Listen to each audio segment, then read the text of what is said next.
दोस्तों नमस्कार। आज हम उस सामाजिक मुद्दे की बात कर रहे हैं जो सोशल मीडिया में चलते चलते इस ज़मीन पर आ गया है, दिखने लगा है। वो है जातीय और धार्मिक वैमनस्य का। आज आप सोशल मीडिया में देखेंगे तो इन मुद्दों की भरमार है, जहाँ जातीय श्रेष्ठता, धार्मिक श्रेष्ठता, इसको लेकर बहुत ज़्यादा ही उफाफो मची हुई है। इसका सबसे बड़ा कारण ये है कि जब ये सोशल मीडिया पर इनकी शुरुआत हुई तो इन्हें रोका नहीं गया, और जब इनको रोका नहीं गया तो ये बहुत तेज़ी से बढ़ते गए और ऐसे लोगों के हौसले बहुत बुलंद होते गए।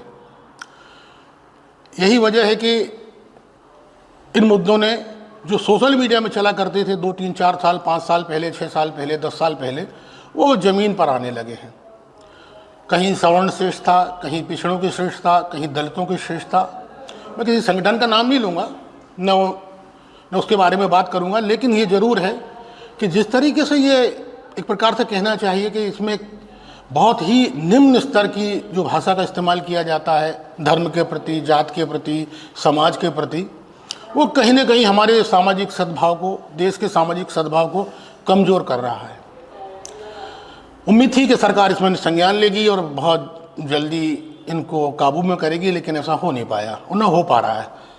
और मैं तो चाहता हूं कि सरकार साथ चाहती होगी कि ऐसा हो, लेकिन वो अभी नाकाम रही है इसको करने में।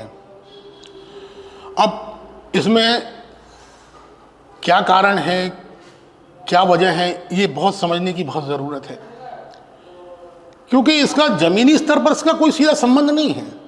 जैसे जो काम करना वो अपना काम कर रहा है, जैसे जो करना वो कर रहा है, जैसे जैसी राजनीति करनी है वो कर रहा है, लेकिन इन मुद्दों का बीच में आ जाना और वैमनस्यता का बढ़ना, ये बहुत खतरनाक संकेत है। जैसे अभी अपन वर्तमान में देखें तो एक प्रकरण है धीरेन्द्र शास्त्री का, जो भारत को हिंदू राष्ट्र बनाने के लिए धार्मिक यात्रा कर रहे हैं, पदयात्रा कर रहे हैं। वहीं एक दूसरा वर्ग आ गया है कि साहब ये संविधान के विरुद्ध है और इसे रोका जाना चाहिए। अब वो हिंदू राष्ट्र के लिए पदयात्रा कर रहे हैं, उनका एक समर्थक वर्ग सोशल मीडिया पर सक्रिय है, और दूसरा एक वर्ग है जो जिन्हें हम कहें सीधे तौर से, तो अगर मैं नाम ले देता हूँ, दामोदर यादव और आर.डी. प्रजापति। इनका कहना है कि हमें बहुत बड़े वर्ग का समर्थन हासिल है, हमारे समाज का, हमारे दूसरे धर्म का, जो ये चाहता है कि भारत एक धर्मनिरपेक्ष राष्ट्र है और संविधान से चलेगा। अब ये आपस में इतना बड़ा द्वंद्व हो गया है कि यहाँ पर आपस में झड़पें होने लगी हैं। सोशल मीडिया से चला चला ये प्रवाह अब ज़मीन पर आ गया है और यहाँ पर झड़पें भी होने लगी हैं। अब ये झड़पें भी स्पष्ट रूप से जाती हैं, सामाजिक हैं। क्या वजह है, क्या कारण है? भाई कानूनन तौर से जो भी सही हो उसको संज्ञान में लेकर वैसी कार्रवाई होनी चाहिए थी, लेकिन अब स्वयं आदमी अपने निर्णय अपने हाथों से कर रहा है, जो ठीक बात नहीं है।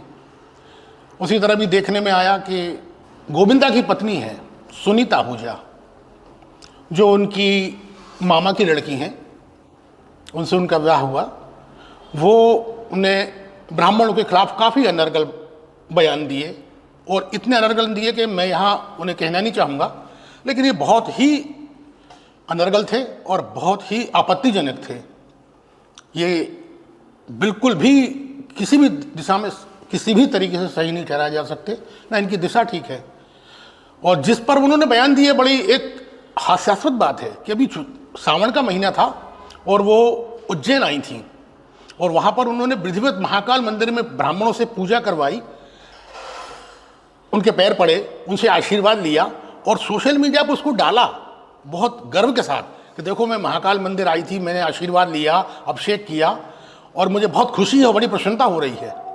ऐसा क्या हुआ 2 महीने के अंदर कि जो सुनीता आहूजा का मन बदल गया? समझने की बात है कि ऐसा क्या हुआ 2 महीने के अंदर। इससे पहले वो मंदिर जा रही थी, अकेली जाती हैं, वो देखने में आता है वो लगभग अकेली ही धार्मिक यात्रा करती हैं, लेकिन अभी 2 महीने के बाद उनके बयान जिस तरीके से आ रहे हैं वो बहुत आपत्तिजनक बयान आ रहे हैं। क्या वजह है, क्या कारण है? बहुत सोचने समझने की बात है। उसी तरह से हम देखने में आ रहे हैं कि जिन्हें मोटिवेशनल गुरु का दर्जा हासिल है, वो मोटिवेशनल मास्टर भी कह सकते हैं, लेकिन वो गुरु बगैर उनका काम नहीं चलता। उनका भी धार्मिक ग्रंथों के प्रति, धार्मिक संतों के प्रति जिस तरीके से वो टिप्पणियाँ करते हैं, उसमें से कुछ निकालते हैं और टिप्पणियाँ करते हैं, वो भी आपत्तिजनक है। वो कोई मोटिवेशनल गुरु नहीं है, वो समाज के प्रति जो सहिष्णुता है उसके बारे में वो बताते हैं। उसमें वो चीज़ ऐसी निकालते हैं और अपनी मनमर्जी से उसकी व्याख्या करके समाज के पास ले जाते हैं। अब समाज उसको कुछ लोग उसे अपने तरीके से लेते हैं और कुछ लोग उसे अपने तरीके से लेते हैं, और जो अधिकांश उसमें ये होता है कि जो उन्होंने उसकी व्याख्या की गई होती है उस व्याख्या के उलट होता है, लेकिन वो इस तरीके से उसको प्रस्तुत करते हैं कि जनता मानती है हाँ ये जो कह रहे हैं सही है। ऐसे मोटिवेशनल गुरु ने भी बहुत क्षति पहुंचा रहे हैं, ये पहुंचा रहे हैं। और हम तो ये चाहते हैं कि सरकार इस बारे में संज्ञान ले और सोशल मीडिया से जो गंदगी और जो आपत्तिजनक चीज़ें ज़मीन पर आ रही हैं और समाज में जो असहिष्णुता फैला रही हैं, असहिष्णुता, उसको वो रोकें और इसमें लगाम लगाएं, रोक लगाए सरकार। ये बहुत ज़रूरी है, नहीं तो ये दिन पर दिन बढ़ता जा रहा है और बहुत ही चिंता का विषय है। इसमें रोक हर हालत में लगनी चाहिए और इसका एक नियम, दिशा निर्देश बनने चाहिए, नियम बनने चाहिए, ताकि इस विषय में कुछ सरकार निर्णय करे और संज्ञान में ले और देश में सामाजिक समरसता को बिगड़ने न दे। धन्यवाद, नमस्कार दोस्तों। ये हमारा सामाजिक मुद्दा था। हम इसका पार्ट 2 अभी बहुत जल्दी प्रस्तुत करेंगे। तब तक आप इस प्रोग्राम को देखें, लाइक करें, सब्सक्राइब करें, शेयर करें और बताएं कि आप कैसे प्रोग्राम देखना चाहते हैं। धन्यवाद।